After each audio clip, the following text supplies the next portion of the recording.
최근에 노란버스법이 이슈가 되고 있습니다. 노란버스법이란 어린이를 이동시킬 때 어린이가 안전을 확보할 수 있는 차량을 통해서만 이동시켜야 되는 법률입니다. 다만 요번에 문제가 됐던 거는 수학여행이 이 노란버스법에 적용을 받냐였습니다. 근데 법제처에서는 유권 해석으로 수학여행도 노란버스법에 영향을 받는다고 했고, 따라서 전세버스를 이용한 수학여행은 다 못 가게 되었습니다.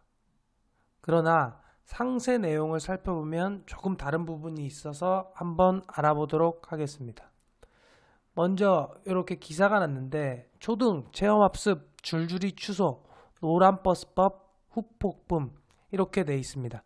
타고 갈 전세버스를 구하지 못해서 졸업여행을 갈 수 없게 됐다고 했는데, 노란버스법은 13세 미만 어린이에게 전용 통학버스를 적용하는 것을 말합니다. 실제로 노란버스를 페인트만 칠한다고 되는 게 아니고 어린이 체형에 맞는 안전벨트 설치, 비상시 개방 가능한 창문, 경광등, 그리고 하차 확인 시스템을 갖춰야 합니다. 그리고 최고 속도에 제한이 있고 이런 조건의 적용이 있습니다. 근데 이런 합법적인 노란버스는 수요의 14%에도 못 미치는 수량입니다. 따라서 이런 기존 차량을 노란버스로 바꾸려면 대당 1,000만 원이 들어갑니다. 이렇게 해도 1,000만 원이 들어가도 그걸 계속 바꾸는 데는 시간이 걸릴 수밖에 없겠죠. 그러니까 사람들이 불만이 나오는 겁니다. 먼저 법을 해놓고 노란버스를 막 적용하라고 하면 어떡하냐, 차근차근 돼야 될 거 아니냐. 그런데 우리나라의 특성상 법을 어느 정도 반강제로 계속 푸시를 하지 않으면 이거 계속 안 됩니다. 그래서 정부도 어느 정도 법 선을 주고 그 선을 지키라고 푸시를 계속 하고 있는 겁니다. 그러면서 사실 불만은 계속 나올 수 있겠죠. 그래도 이제 수학여행이 또 문제가 되었습니다. 그러자 정부는 또 노란버스법 집행을 올 연말까지 한시적으로 유예키로 한다. 노란버스를 개조하는 대신 어린이만 탔다라는 표시만 달아도 관광버스를 이용할 수 있게 대안을 마련하겠다 라고 했습니다. 그러나 그럼에도 불구하고 만약에 사고가 난다면 그 책임은 일선 교사에게 있을 수 있기 때문에 수학여행을 취소하고 가지 않으려고 하는 겁니다.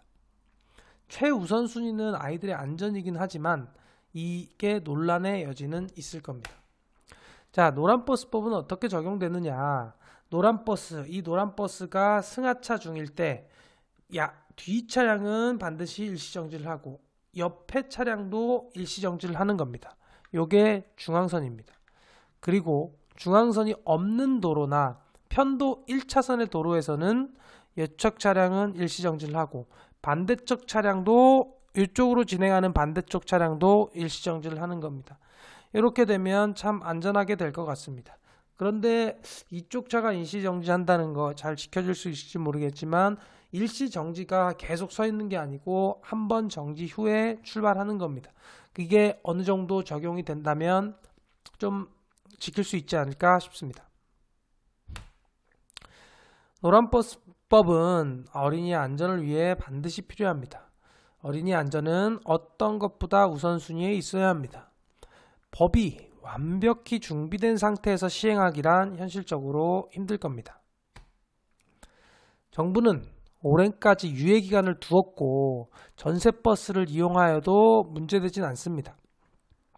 결국 돈이 문제인데 어느 정도는 의무화해야 어린이의 안전을 지킬 수 있습니다. 언제까지 미룰 수도 없습니다. 내가 만약에 정부라면 어떻게 할 것인지 생각해보면 무조건적인 비판은 할 수 없을 것입니다. 앞에서 연말까지 유예하는 것이 일선 교사들 사이에서 부담스럽다, 불만이 나왔으므로 법제처의 해석을 변경했습니다. 전세버스는 어린이 노란버스법에 적용을 받지 않는다라고요. 이런 시행착오를 겪으면서 또 다시 취소한 거를 다시 예약하고 라는 거는 조금 애매합니다. 그러므로 정부도 이런 거를 좀 미리미리 고려해서 미리미리 의견을 수렴하고 해서 결정하면 어땠을까 싶습니다.